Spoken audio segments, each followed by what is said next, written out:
Kita akan membuktikan satu persatu di bagian yang mana sih sebetulnya cuma sebatas pembicaraan aja.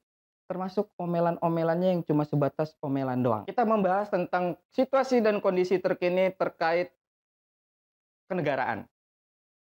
Suka atau nggak suka dibilang kayak begitu karena saya masih merasa sebagai bangsa dan bagian daripada Indonesia.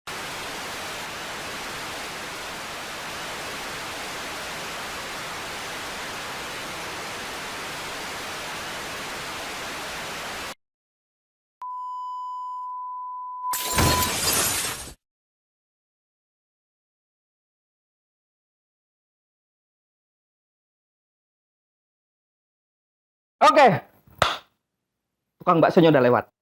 Bawa hati nggak dia tadi, Pak kameramen? Bawa. Bukan. Makanya tadi kita potong. Kita bisik-bisik nggak nih? Nggak usah. Kata kameramennya nggak usah. Nah, gini. Jadi pas Kang Bakso lewat tadi Kang Jajang, kita lagi ngomongin hukum soalnya. Iya. Tadi Kang Baksonya tuh Harun Masiku bukan? Kayaknya bukan. Bukan. Kita khawatir. Tapi. Oh, Akuannya. jadi kita khawatir Kang Jajang. Kalau syuting di sini tuh, waduh. Ntar ada tukang bakso, ntar ada tukang somai, berat. Kita harus pastikan mereka nggak bawa hati. Karena yang harusnya bawa hati cuma saya doang.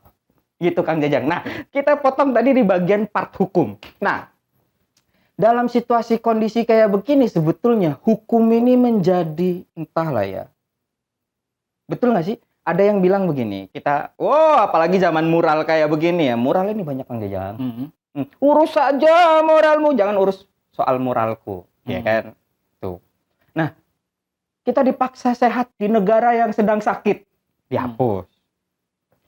Not found 404. Tapi ini di luar TV. Nah, ini posisi hukumnya Diciduk kan tuh? Enggak ya? enggak, diburu, diciduk iya, tapi katanya dibebaskan, ya kan? Tapi muralnya pada dihapus. Takut ini mungkin takut. Takut Ini ya, citranya. takut citranya down. Mereka kalah dengan tembok.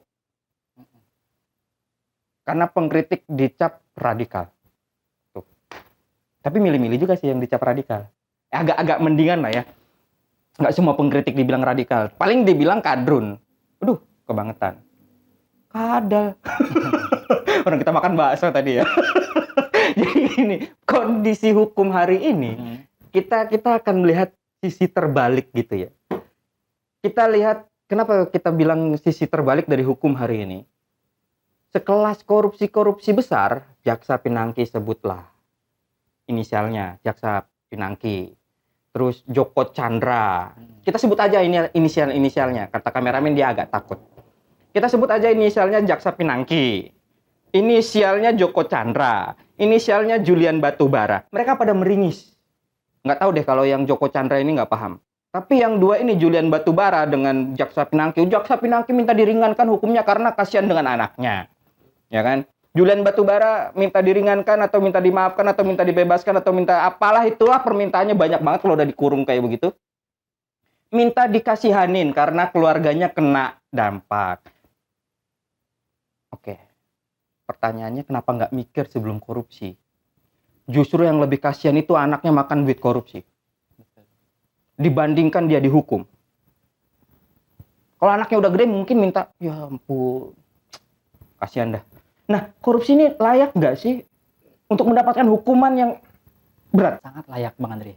Jadi ya amanah undang-undang sudah mengakomodir ya tadi. Apalagi dalam kondisi yang luar biasa, lagi dalam kondisi bencana ya, pandemi Covid. Siapapun yang korupsi ya tuntutannya tadi hukuman mati. Bahkan itu ditegaskan tadi. Pertama ketika awal-awal bencana dari Jokowi sendiri dengan awal pandemi ya, betul mengultimatum loh. Kalau bahasa ultimatum itu udah mengancam kan. Dan yang bilang sendiri itu sekelas orang nomor 1 gitu kan, di pucuk pimpinan presiden. Siapapun yang berani korupsi dana pandemi akan dihukum mati. Kemudian ditegaskan lagi oleh pimpinan KPK Firly Bahuri ya. Jangan macam-macam untuk korupsi terkait dana pandemi. Di dalam ketentuan Undang-Undang 31 tahun 99 itu pasal 2 tentang pengadaan barang jasa, yaitu barang siapa yang telah melakukan suatu perbuatan dengan sengaja memperkaya diri atau orang lain dengan melawan hukum yang mengibatkan untuk menguntungkan diri sendiri atau orang lain sehingga menimbulkan kerugian negara ataupun perekonomian negara. Di ayat 2 memang ada, yaitu ancaman hukuman mati. Itu ultimatum itu luar biasa kan masyarakat. Saya juga, teman-teman mungkin sedikit optimis ya. Wah, syukur nih pemimpin pucuk ya, pucuk pemberantasan korupsi dan presiden langsung ngomong seperti itu. Ini aman nih pandemi, nggak apa-apa lah dalam kondisi susah gitu, minimal bisa anggaran turun ke masyarakat bisa aman. Tapi lambat laun berjalan sampai terakhir ini luar biasa ternyata, Bang. Makanya tadi muncul tagline kan, King of Lip Service, Bang Service online. Dan memang wajar ketika tadi memang apa yang dikatakan ketika tidak sesuai dengan kenyataan, janjinya seperti ini, yang dijalankannya seperti itu. Jadi banyak nih publik masyarakat dari berbagai macam elemen gitu yang gedek juga akhirnya. Kita juga kan gedek gitu. Masyarakat gondok, mahasiswa juga ya. Walaupun mungkin kalau sebenarnya sih belum pada puncaknya ini Bang Andri. Masih ya anget-anget tai ayam ya. Jadi belum panas ya. Anget panci bakso. Iya. Bawa hati lagi tuh Bang. Bawa hati lagi. Dan ketika kondisi seperti ini tadi dampaknya memang cukup mengkhawatirkan Bang. Kita juga misalnya tidak ada jaminan dari pucuk pimpinan terkait dengan penegakan hukum, khususnya masalah korupsi, apalagi korupsi di tengah pandemi. Dan kita juga melihat fakta-fakta lainnya, justru tadi vonis terhadap Julian Batubara terbaru ringan dan sebagainya, tidak ada satupun yang dituntut hukuman mati lah. Tuntutan saja ringan gitu. Dan hakim pun seperti itu. Jadi masyarakat, publik berharap kepada siapa lagi? Makanya, mungkin satu-satunya ini Bang Adri, satu-satunya yang diharapkan ya masyarakat tadi untuk tetap kritis. Ya, betul. Nah, gini Kang Jajang, kalau memang ini berharap kepada masyarakat untuk tetap kritis ya, ini agak menjadi dua sisi. Satu sisi mereka kritis akibat penyakit yang disebut dengan COVID. Satu lagi kritis, tapi ditangkapi dan diburu oleh oknum APH, aparat penegak hukum. Nah, ini menjadi dua sisi yang sebetulnya sama-sama menyedihkan kondisinya, gitu. Kritis untuk melawan tapi ditangkap, kritis diam di rumah, terancam lewat. Iya kan gitu. Ini betul nggak sih karena korupsi sekarang ini melanggeng itu akibat dari undang-undang KPK terbaru yang katanya menguatkan tapi justru malah mengenakan, enak-enak korupsi. Ya, faktanya seperti itu Bang, dari perubahan struktur, bagaimana di pucuk pimpinan sendiri tadi apa yang diultimatumkan dan apa yang dilakukan tidak sesuai. Kemudian banyak kasus-kasus besar justru di SP3. Kebijakannya juga jadi nggak rasional sehari ini ya. Betul. Cara berpikirnya nggak logis. Mantan korupsi jadi penyuluh. Luar biasa itu. Maaf lo ya, emang ini lucu. Emang lucu, betulan itu lucu. Kita lupa tadi. Jadi ketua KPK lebih mementingkan atau lebih menghargai mantan koruptor dibanding para pegawainya yang 75 itu loh. Yang justru dipecat-pecatin. Itu cakep. It's point. Ya, logikanya gimana Bang Adri? Betul. Jadi agak-agak kita juga sebenarnya yang gila ini siapa yang ada kesesatan berpikir atau ada kita harus mengangkat orang gila untuk menjadi penyuluh bagi yang waras supaya tidak gila atau gimana? Betul. Analoginya seperti itu Bang Adri. Ya, kan itu jadi begitu jadinya. Kita mengangkat bukan mantan lah ya. orang yang pernah korupsi menjadi penyuluh untuk tidak korupsi. Wow. Emang kenapa? Ada nggak cerita bahwa residivis korupsi? Nanti mungkin dimunculin Bang Adri. Juga Nanti dimunculin. dengan tadi. Ya intinya. Tapi beneran kelakuannya yang dikeluarkan oleh pimpinan KPK emang agak-agak di luar tadi. Residivisnya banyak loh Kang Jajang. Residivisnya banyak. Oke.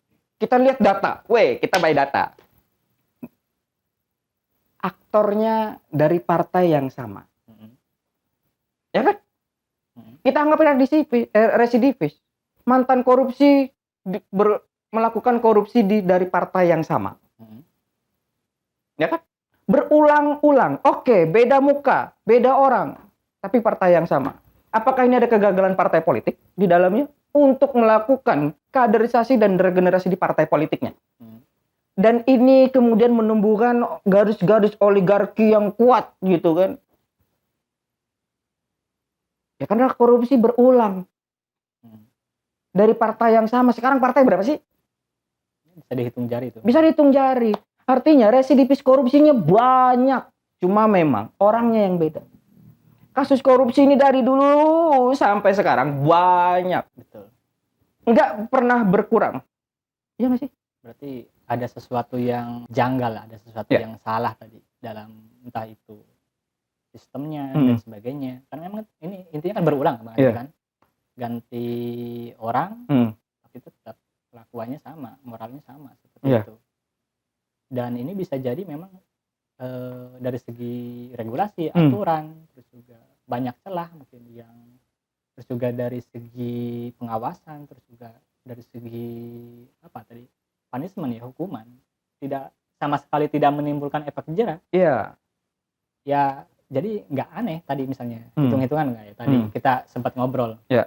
Berapa tuh kalau sanksi dari Julian Batubara ya sekitar 14,5 miliar ya. Walaupun sanksinya sebenarnya cuma 500 juta Bang Andri. Berarti itu dihitung per bulan itu 104 juta. 104 juta. Untuk ditahan di. Jadi orang ketika selesai nih kasus korupsi bansos tidak menutup kemungkinan bakal ada kasus-kasus lain. Iya. Karena para pejabat sepertinya tidak takut sama sekali. Iya. Kayak misalnya kasus di Tangerang gitu kan, di pakaian dinas. Ternyata muncul di Padang Sumatera Barat, provinsi.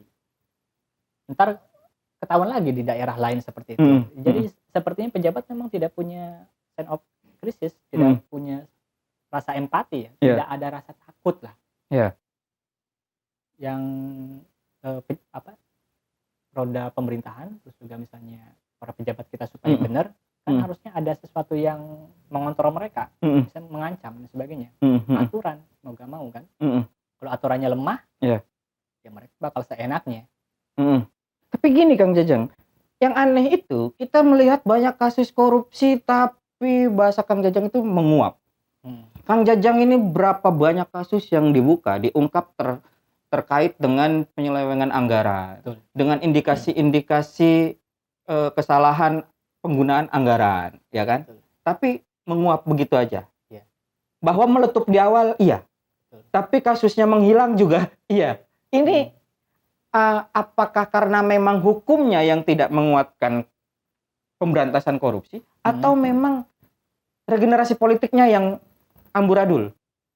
Kalau saya lihatnya mungkin secara tadi perkes ya Bang ya. Misalnya kita lihatnya di daerah-daerah ada kota, kabupaten, provinsi. Kita biasanya ngawal di beberapa daerah kota kabupaten. Ya sebenarnya nggak usah jauh-jauh. Kota kabupaten ketika bicara aparat penegak hukumnya soal pemberantasan korupsi nggak usah langsung ke KPK. Jadi seolah-olah nih kalau ada korupsi KPK, enggak juga. Di sana ada kepolisian, khususnya ada kejaksaan. Kita misalnya nuntut ke kejaksaan negeri gitu kan. Tapi selama ini memang kasus-kasus di kota kabupaten yang ada kejaksaan negerinya, kita laporin dan sebagainya. Kecenderungannya APH, aparat penegak hukum, bersikap pasif Bang Andri. Seperti itu juga jadi kendala. bisa dibayangkan Ya. teman-teman yang peduli ya, yang Aktif kritis terhadap iya pencegahan permasalahan korupsi gitu pencegahan ya. korupsi, mereka juga lelah untuk melakukan pengadvokasian ya, melaporkan tapi para aparat penegak hukumnya pasif dan sebagainya gitu kan. Ini sebenarnya siapa sih yang digaji gitu kan? Iya. Ini kita kayak LSM CBA misalnya Bang Adri yang Atau ada kemungkinan ini menjadi bahan kong kali kong. kong kali kong, ya tadi bisa jadi juga kan, kita yang dilaporin kong kali kong Bang Adri. Terus tiba-tiba yang kita ngelaporinnya ke kong kali kong, ya memang kong kali kong antara dari hulu sampai hilir. Iya. Gitu. Luar biasa. Kita puyeng. Banyak pos yang harus dibagikan dari hasil Iya. korupsi ini ya, nanti pos anu. Kalau sebut merek bahaya juga. Iya. Enggak, minimal kita kalau tadi kan pertanyaannya kenapa korupsi itu begitu merajalela? Iya. Minimal kan satu. Nah. Penegakan. Di penegakannya memang lemah Bang Adri. Kalau lemah itu berarti nggak tegak Bang, bukan penegakan, pelemahan. Iya. Tegak ini kan begini. Betul. Kalau nggak tegak kan berarti loyo. Iya nggak sih? Jangan sebut aparat penegak hukum deh. Apa itu sebetulnya? Ya karena memang nggak tegak-tegak juga hukum ya. Iya, khusus korupsi loh ya. Karena memang ya Kalau kita kejadiannya begitu. sebutnya Kalau mau minta jangan data ke Kang Jajang banyak loh. Laporan-laporan yang kemudian nggak dijalanin. Ya, sebenarnya banyak ya data-data yang misalnya dari BPK, terus juga yang kalau teman-teman udah kritis ya, sekarang udah bisa diakses di publik ya. Bicara tentang kritis Kang Jajang, ini juga menjadi mural dan viral gitu ya. Memburu sesuatu yang tidak terlihat gampang banget kayaknya. Pelaku mural hari ini viral, besok ketangkep. Ketahuan. Cepet gitu ya. Cepet. Kalau rakyat bawah cepet pokoknya. Luar biasa itu, kita juga gak aneh itu tadi. Harun Masiku. Elit politik yang sampai hari ini nggak ketahuan. Ngumpet di mural mana itu? Ngumpet di tembok mana manusia itu? Bapak tahu. Perlu ini belajar nanti punya jurus Menghilang. tadi. Naruto. Diselan ini. Iya, wah Harun Masiku tuh dididik di partainya untuk menghilang. Wow. Ampun. Bismillah komisaris. Gak ikut-ikut aja. Iya, karena memang ya, kenyataannya begitu. Kita nggak bisa. Itu umum loh. Itu umum. Ketika ini Harun Masiku itu harusnya dibuat patung prasasti. Punya jurus menghilang. Akhirnya kita jadi sibuk dengan tadi ya, yang memang harus diselesaikan sebenarnya. Iya. Gregetan gitu. Betul. Juga. Karena kan banyak ini kasus-kasus. Mungkin kalau kita lihat Bang Andi, kayak misalnya satu daerah aja misalnya, contoh Tangerang, setahun itu sekitar 4.000 kegiatan ya. Ini dikali 32 provinsi misalnya, dikali lagi berapa ratusan kota kabupaten. Yang harus diawasin, dikali puluhan ribu kegiatan itu yang harus diawasin. Ini terus lagi kebanyak sebenarnya rekomendasi temuan dari BPK gitu yang harus ditindaklanjutin. Termasuk juga catatan-catatan dari KPK, dari aparat penegak hukum lain. Tapi kita seperti apa ya tadi? Ketika bicara masalah Harun Masiku, seolah-olah kita jadi pesimis, jadi lemes kita dengarnya. Satu orang itu karena nggak bisa, gimana kasus-kasus yang lain? Itu dia makanya sekelas elit pejabat, kalau bahasa kita mah ya ilokan. Kagak ketahuan kan gitu. Sekelas mural aja yang ngumpet-ngumpet nulisnya itu. Mungkin harus dibikin ini Bang, bounty ya, kayak di One Piece itu. Iya, berapa nih hadiahnya gitu kan. Luffy kalah kayaknya. Luffy 1 miliar untuk mencari Masiku. Wow, lari orang. Apalagi kondisi kayak begini, kasih 100 juta yang bisa menangkap Harun Masiku. Dikejar itu. Dia nyerahin diri ntar. Nyerahin diri daripada dibully massa kan, minta ampun lagi ntar. Bilangnya, saya sudah kooperatif. Oh ya, Anda layak diberikan keringanan sanksi. Ajaib betul. Kita makin gedak ntar. Iya. Nah, dari kasus-kasus kayak begini Kang Jajang, layak nggak sih untuk mengajukan tadi Ya karena karena pandemi hari ini memperpendek masa jabatan presiden, masa jabatan menteri, ya kan? Makanya mereka minta panjang. Oke lah, 3 periode itu hal yang paling nggak mungkin, ya kan? Tapi mereka minta perpanjangan waktu, injury time. Iya. Nggak nanggung-nanggung, bukan 15 menit. Tadi. Perpanjangan waktunya 3 tahun, Bapak. Pertama, tadi agak ada sesuatu nih yang harus mungkin ditelisik, dibongkar ya sama teman-teman semua ya. Ini ada apa lagi nih? Iya. Karena bicara masalah pejabat kita ini nggak bakal jauh dari kantong itu, dari duit lah kita sebut itu kan. Ternyata ada kecenderungan nih kalau Bang Andri, trennya ya Bang Andri. Ini kondisi lagi pacaklik, ekonomi lagi nggak jalan ya. Satu-satunya pos sebenarnya yang memungkinkan, yang masih aman nih ya APBD itu. Dan kemudian ini menjelang bakal ada pemilu nih, bakal pergantian mereka. Ya kelompok-kelompok tertentu kan harus ngumpulin duit Bang Andri. Tahan di situ Kang Jajang. Itu. Tukang somai ini lewat nih. Coba kita cek dulu ya. Tukang somai di depan bawah hati. Tadi pada satu kepotong gara-gara ada tukang bakso. Sekarang tukang somai depan. Bentar Kang Jajang. Oke. Kali ini MPR mau memperpanjang waktu. Kita juga akan memperpanjang waktu untuk satu sesi lagi. Kita makan. Kita lihat dulu tukang somai di depan bawah hati atau enggak. Tetap bersama saya di Luar TV.